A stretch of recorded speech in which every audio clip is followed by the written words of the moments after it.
It was one of those days when the air felt heavy with heat. The city's summer sun streaming through tall glass buildings, making the streets shimmer. Ava had gone to the bank that afternoon with a clear purpose. She needed to close her joint account with her husband, Caleb, and transfer her own funds to a new one. She had decided, after months of humiliation and neglect, that she would not remain in a marriage where she was treated like a burden. What made it worse, she was 6 months pregnant. Her belly visible beneath the loose cream dress she had chosen that morning. Caleb had insisted on coming along. Not because he supported her decision, but because he didn't trust her. In his mind, she was taking money that belonged to both of them. He had always been controlling, but recently his temper had grown volatile. As they stood in the bright marble lobby of the bank, she could feel the tension rolling off him. The bank's polished air conditioning did little to stop the sweat prickling at the back of her neck. The sound of keyboards clicking and printers humming created a background rhythm to her rapid heartbeat. She had one hand resting protectively on her belly, her other hand holding the folder of documents. Why are you doing this now? Caleb's voice was sharp, but low enough that the tellers nearby couldn't quite make out the words. His jaw was tight, his suit immaculate, but his eyes carried that simmering anger she knew too well. Because it's my money, Ava replied softly, but firmly, looking him straight in the eye. And because I can't live like this anymore. Her words seemed to trigger something in him. His lips curled into a mocking smile. You can't live like this. You think you can walk away. Pregnant with my child. His voice rose slightly, and she saw a few heads turn in their direction. I don't just think it, she said. I know I can.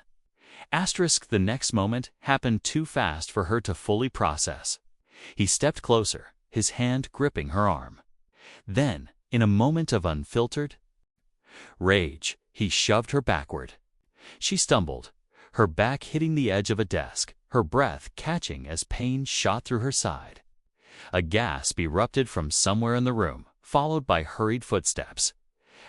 Sir, please step back. One of the bank's security guards barked.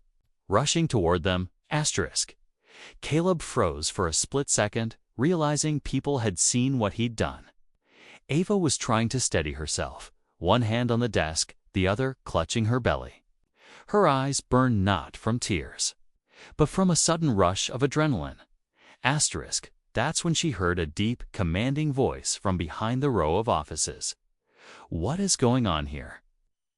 Every head turned toward the man walking out from the private suite at the back of the bank. He was tall, broad-shouldered, dressed in a perfectly tailored charcoal suit. His silver hair gleamed under the fluorescent lights, and his eyes were as sharp as glass. Ava blinked in shock. It couldn't be, Uncle Marcus. She breathed. Caleb's face went pale. Kay turned his head slowly toward the man now approaching them. The branch manager was no ordinary banker. He was Marcus Ellington, chairman of the bank's board, the majority shareholder of one of the largest financial empires in the world. And he wasn't just a business giant. He was Ava's mother's older brother, a man who had watched her grow up. Tiwa had promised her father he would always protect her. Marcus's gaze swept over Ava's distressed figure, lingering on her, hand over her belly, before settling on Caleb with an expression that could freeze fire. Did I just see you put your hands on her? His voice was low, but every syllable vibrated with restrained fury.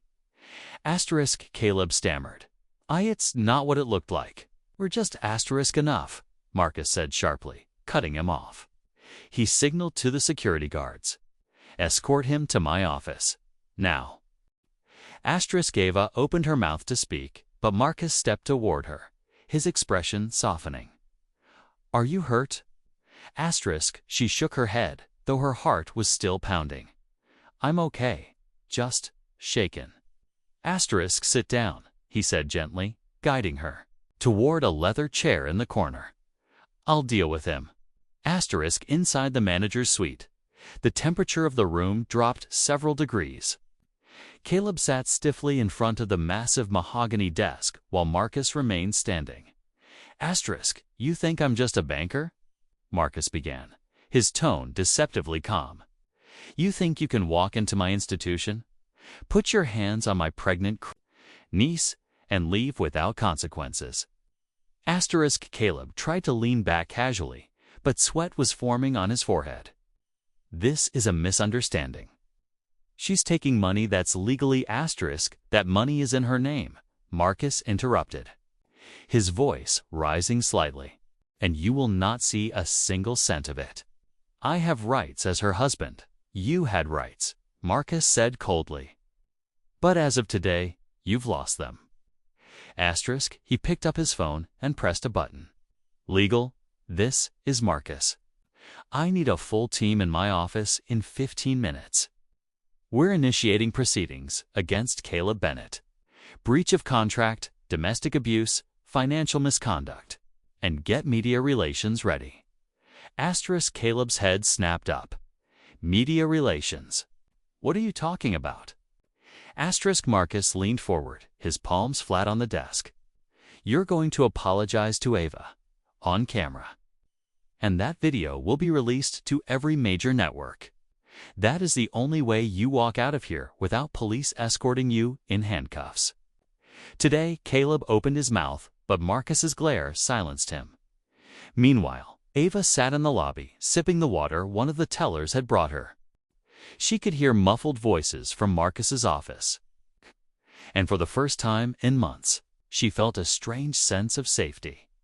Asterisk 15 minutes later, Marcus emerged with Caleb in tow. A professional camera crew from the bank's PR department was already waiting. Marcus stood beside Ava and said, "This will be brief." Asterisk Caleb looked at the floor, then reluctantly into the camera. Ava, I'm sorry for my behavior. I should never have laid a hand on you. Louder, Marcus ordered. Caleb's voice trembled slightly as he repeated the words, this time with enough force for the entire lobby to hear. The camera captured every second. Asterisk, when it was done, Marcus turned to the guards. Scored him out. He is banned from every Ellington bank property worldwide. Asterisk, as Caleb was led away, Ava looked up at her uncle, her voice quiet. You didn't have to do all that. Asterisk, yes, Marcus replied firmly. I did. No one hurts my family and walks away. And from now on, you and your child are under my protection. Asterisk. The months that followed were a whirlwind. Marcus's legal team dismantled Caleb's claims to her finances, while the public apology video went viral, sparking national conversations about domestic abuse.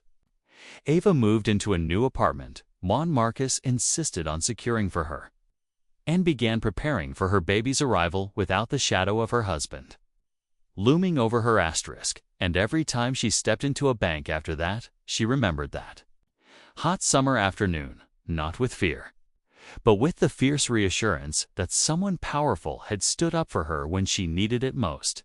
Asterisk.